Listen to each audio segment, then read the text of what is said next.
Hey guys, and this is Tifel Malti, and today I'm here with an extreme video editing slash gaming PCB, especially extreme PC build. So if you are going to be doing 1080p gaming, this is not the build for you. You do not need this much performance for 1080p.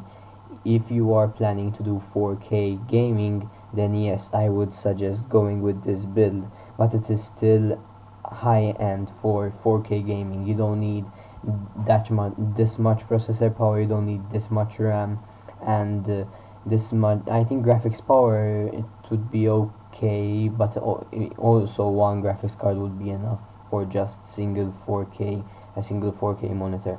But as I already told you, and I'm gonna repeat myself, this is not for 1080p gaming, and that's it. It can handle video editing no problem, and any other thing you can give it. It is a very strong build, and I'm sure that it will last you for a very long time. So for the first part, which is the CPU, I went with the Intel Core i7 4960X Extreme Edition 3.6 GHz 6-core processor. So as I already told you, this build is an extreme build, so you need an extreme processor to handle all of that tasking. So this is the processor for this build. And next in our build, which is the motherboard. So for the motherboard, I went with the Asus Sabertooth X79 ATX LGA 2011 motherboard. So as I already said, again, for an extreme build, you need extreme parts. So this motherboard is very powerful. You can see over here these are all RAM slots, so you have 4 RAM slots and in all, and as you can see, 2 PCI Express, so which is we're going to be using that for SLI in this build. So as you can see, a very powerful motherboard. And here is the PS2. I hope you don't use that, it's very old. USB 3.0, USB 2.0, eSATA, and over here is the heatsink, because this motherboard has a lot of heat.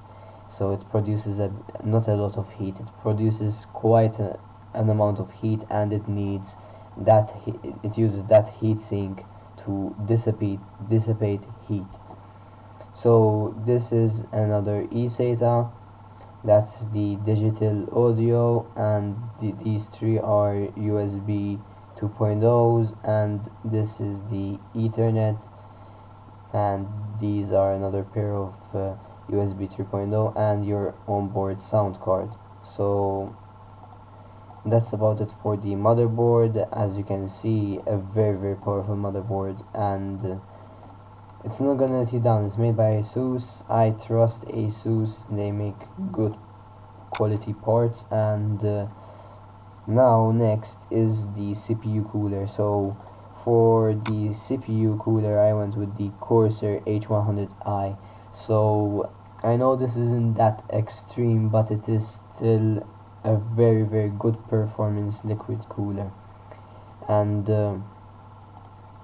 you cannot get I think this is like the best CPU cooler and PC part picker for in this kind of like only the CPU with the built-in cooling, like this one with the water or the built-in inside of it. So this is according to PC part picker the best CPU cooler on the according to the date, as you can see over here, 30th April 2014. Things are always changing. That is why I stopped making prices on my build, because I had comments of people telling me I said that build, for example, it is about, let me just say, $1,000, and then when they go and check the prices of the parts and they add them all up, for example, it might be like 1,200, and then they will be like, hey, why is it 1,200 and you said 1,000? Because the fact is that prices of parts are always changing. They are never stable, since things come out, things change. I think if you are you're very into tech, you know what I am saying. So for the CPU cooler, this is the Corsair H100i, and since the CPU is going to is powerful, you need a very powerful CPU cooler. So okay, next in this build is the SSD. So for the SSD, I went with a pair, not one, two, ADATA XPG SX 910 512 gigabytes. I know this picture is SX 900, but it's still the same as this one. This picture is of the one that I chose. They're both 6 gigabits per second, and the only thing is that this one doesn't have the cache speed is slightly lower than this one. So I was like, this would be much more better to get than the other one. So for these SSDs, I wouldn't recommend doing RAID. I would just, in my opinion, you can do whatever you want eventually, but in my opinion, I would just connect them separately. On one of them I would put my Windows, whatever Windows 8.1, Windows 7, whatever Windows you like, and on the other one I would use it for games, just to install games. And if you're going to be doing video editing, just for example, let's just say I have two different ones. So this is SSD number 1, SSD number 2. So on SSD number 1, I'm going to be installing my operating system and my games, if I'm going to be using this build for video editing, which I suggest. I don't think you're going to go and spend about $5,000 just for gaming on a 1080p monitor, unless you are willing to spend another about $1,000 to get a 4K monitor.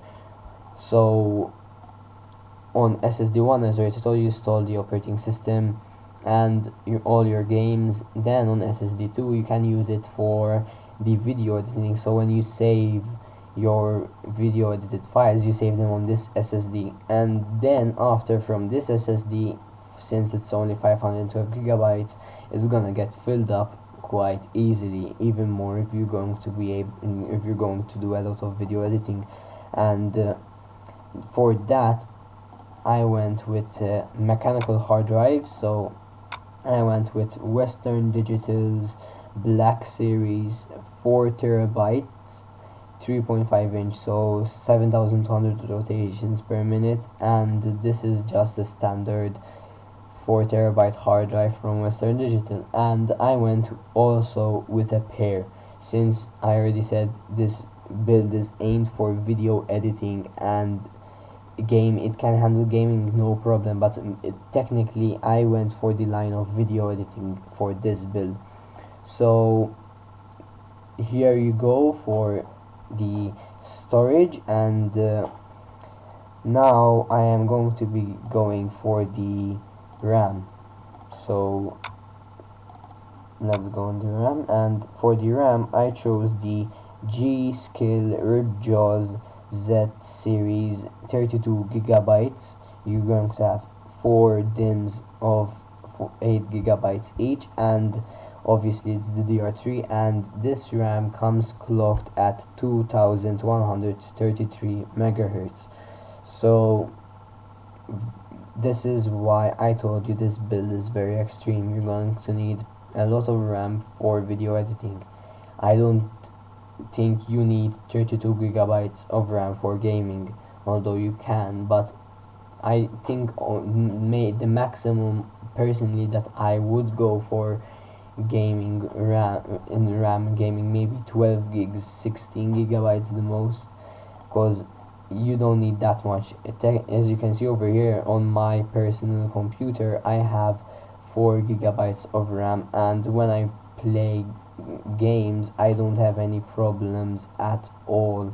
I only use 1 gigabyte of RAM when I am using a game, and I have no problem at all.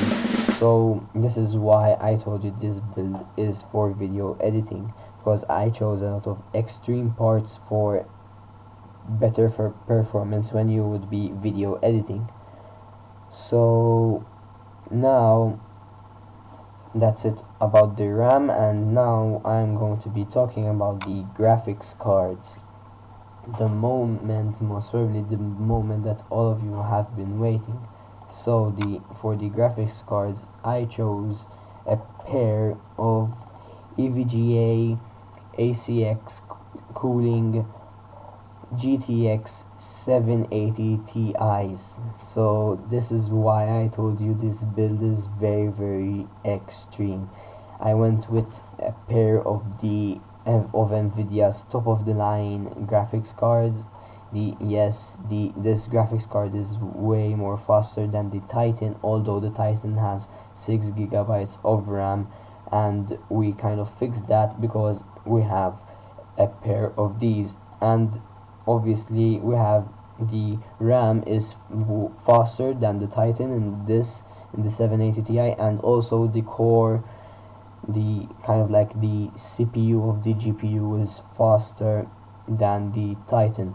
So these two graphics cards, this model supports up to 4-way SLI, but then it would be just overkill to get 4 of these graphics cards and connect them to each other. You would need a lot of money and a lot of power.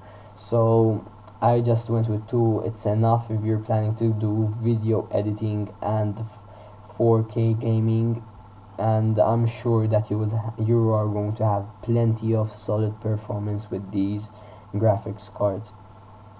So next in our build, it is the power supply. So for the power supply, I went with the EVGA SuperNOVA 1000 watts P2.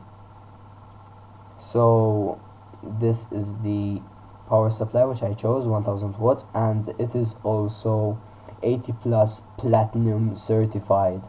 So it's also fully modular. As you can see, here is the box and there is the 80 plus badge, your manual. This is where the power supply would be in a bag, and these are all the cables from the power supply. So you're going to have very good performance from the power supply, very high efficiency, and also very neat and tidy cable management. So that's about it for the power supply, and now I am going to go for the case. For the case, I went with something which most of you people already probably heard, which is the Fractal design Define R4. So this case is just very good. It has very good performance, and it also has, this is the version that I chose. I just realized right now that I downloaded this picture by mistake. the one with the window, the one that I chose. You can go with this one, you still get the same performance. I just think that this one looks better because you have the window and you can see your parts from outside, and you can show them off, kind of like to your friends. You'll be like, you don't believe me that I have two 780 Ti's? Well, then take a look without having to take off the cover. So here is the case while it is being used. So there is a system built in this case. These are all these slots over here is where you connect your hard drives. Even these are for the hard drives, and you can either choose to put the SSDs over here or the hard drives over here. Just that all these slots are for hard drives and SSDs. So this is another photo of the case being used in a build. As you can see, he put the SSDs over here and the hard drives over there as well. So this is the case empty without anything. As you can see over here, you have where you can pass the cables through the back, so you have neat cable management. And next, this is the top part of the case. So you have your microphone jack, your headphone jack, your restart switch, your power switch, a pair of USB 3.0s and a pair of USB 2.0s. So this is the case with this front panel opened. So if you would choose to have a DVD drive or a Blu-ray drive, it would be over here. So you'd remove this, and then you can take out you open the tray of your DVD drive or your Blu-ray drive. Also over here you can see that there is a fan also included in here is a better picture of the part where there is the on top part where you turn on the switch.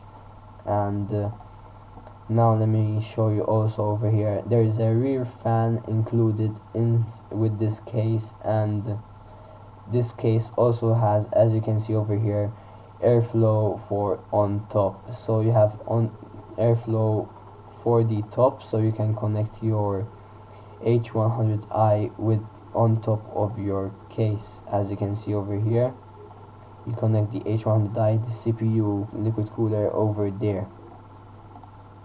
So this is the